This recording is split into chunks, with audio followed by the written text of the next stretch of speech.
அரசியல்ல வந்து இந்த திட்டம், இந்த கொள்கை, இதுல ஊழல், இதுல லஞ்சம், இத சரி செய்யணும், இதுல குறை இருக்கு, இதுல நிறை இருக்கு.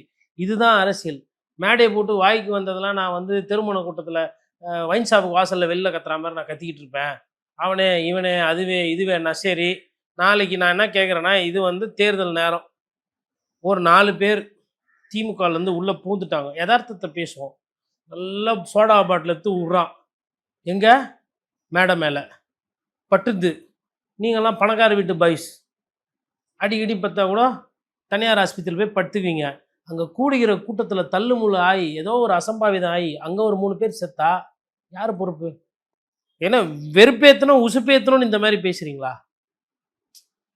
ஒண்ணும் இல்லங்க. வட்ட மேடை இது மேஜை நிகழ்ச்சி புதிய தலைமுறை நடத்துறாங்க. அங்க ஒரு நெறியாளர் இருக்கிறாரு. வெறும் கருத்து தான். பேசுறாங்க, சேர தூக்கி போடுறாங்க, பிரச்சனையாகுது. இல்ல ஒரு எதிர்வினை வரணும் அப்படின்றனால தான் எனக்கு அங்க தான் சந்தேகமா இருக்கு. கரெக்ட்டா பாயிண்ட்ட புடிச்சிட்டீங்க பாலாஜி. இப்ப வாதத்துக்கு வாதம், புள்ளி விவரத்துக்கு புள்ளி விவரம், அரசியலுக்கு அரசியல், கருத்து அப்படி போல இது. இது விதண்டாவாதமா இருக்கு. இப்போ ஐயா ட்ரம்ப்ப வந்து நம்ம விமர்சனம் பண்றோம். ட்ரம்ப்ப ஆபாச வார்த்தை சொல்லி பண்ணலாமா? இன்னொன்னு அவரு அங்க இருக்காரு.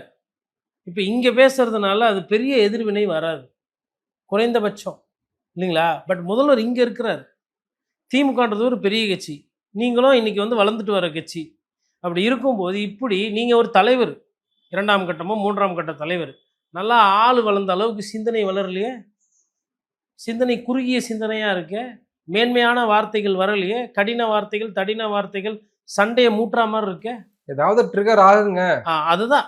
எங்களால எங்க அண்ணன் தெரு தெருவா போய் ஓட்டு கேட்க மாட்டாரு. எங்களுக்கு பெரிய கொள்கையோ, பெரிய சிந்தனை, சித்தாந்தம்லாம் கிடையாது. அதனால யாரனா போய் கடிச்சு வைக்கிறது. அப்படி இப்படி போய் ஃபர்ஸ்ட்டு திருமாவளவன கடிக்க பார்த்தீங்க. அவர் தப்பிச்சு ஓடி போயிட்டாரு. அதுக்கப்புறமா எடப்பாடி பழனிசாமிய ஒரு சில இதெல்லாம் பண்ணி, அவர வந்து கடிக்க பார்த்தீங்க. அதுக்கப்புறம் அவங்க எதிர்வினை ஆட்டுனாங்க. திமுக முதல்ல இருந்தே கடிச்சிக்கிட்டு இருக்கிறீங்க.